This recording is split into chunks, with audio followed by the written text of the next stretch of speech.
নমস্কার বন্ধুরা, আজকে ছাদ বাগানে যে জিনিসটা দেখাতে এনেছি সেটা হচ্ছে আমাদের মাচার মধ্যে একটা কুমড়ো গাছ। কুমড়ো গাছ অ্যাকচুয়ালি লাগাইনি আমরা, এমনি বীজ থেকে আমরা যে জৈব কম্পোস্ট ইউজ করি তার মধ্যেই ছিল, তো সেটা থেকে পরে গাছ হয়েছে। যাই হোক, বেগুন গাছের মধ্যে দিয়ে তো সেটা আর ফেলা হয়নি। দেখছো এই আমার চাল কুমড়োর যে মাচাটা ছিল ওটাতেই আমি তুলে দিয়েছি, সেই মাচাতেই গাছটা হয়েছে। দেখিয়ে দিই, দুটো কুমড়ো ধরেছে, খুবই ছোট ছোট, কোনো রকম যত্ন ছাড়াই হয়েছে।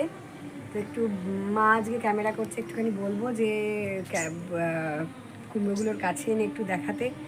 দুটো কুমড়ো হয়েছে, তো তার থেকে একটা কাটতে চলে এসেছি। এটা ছোট, এটা খুব একটা সাইজ বড় হয়নি, ওই যে বলছি কোনো রকম যত্ন ছাড়াই অযত্নেই হয়েছে, দেখতে পাচ্ছ। তো সেই গাছটা কুমড়োটাই আজকে কেটে নেব।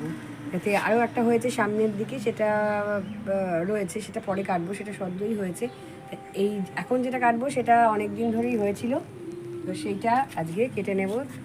দেখি খুবই একটা বিসদৃশ্য জায়গায় হয়েছে, তো সেটা আমরা কাটবো। যেরকম ছাঁচি কুমড়ো হয়, পুরোটা পরিণত হয়নি, ছাঁচি কুমড়ো যেরকম হয় সেরকমই হয়েছে আর কি, সুন্দর। এই যে দেখিয়ে দিই, এরকম হয়েছে কুমড়োটা।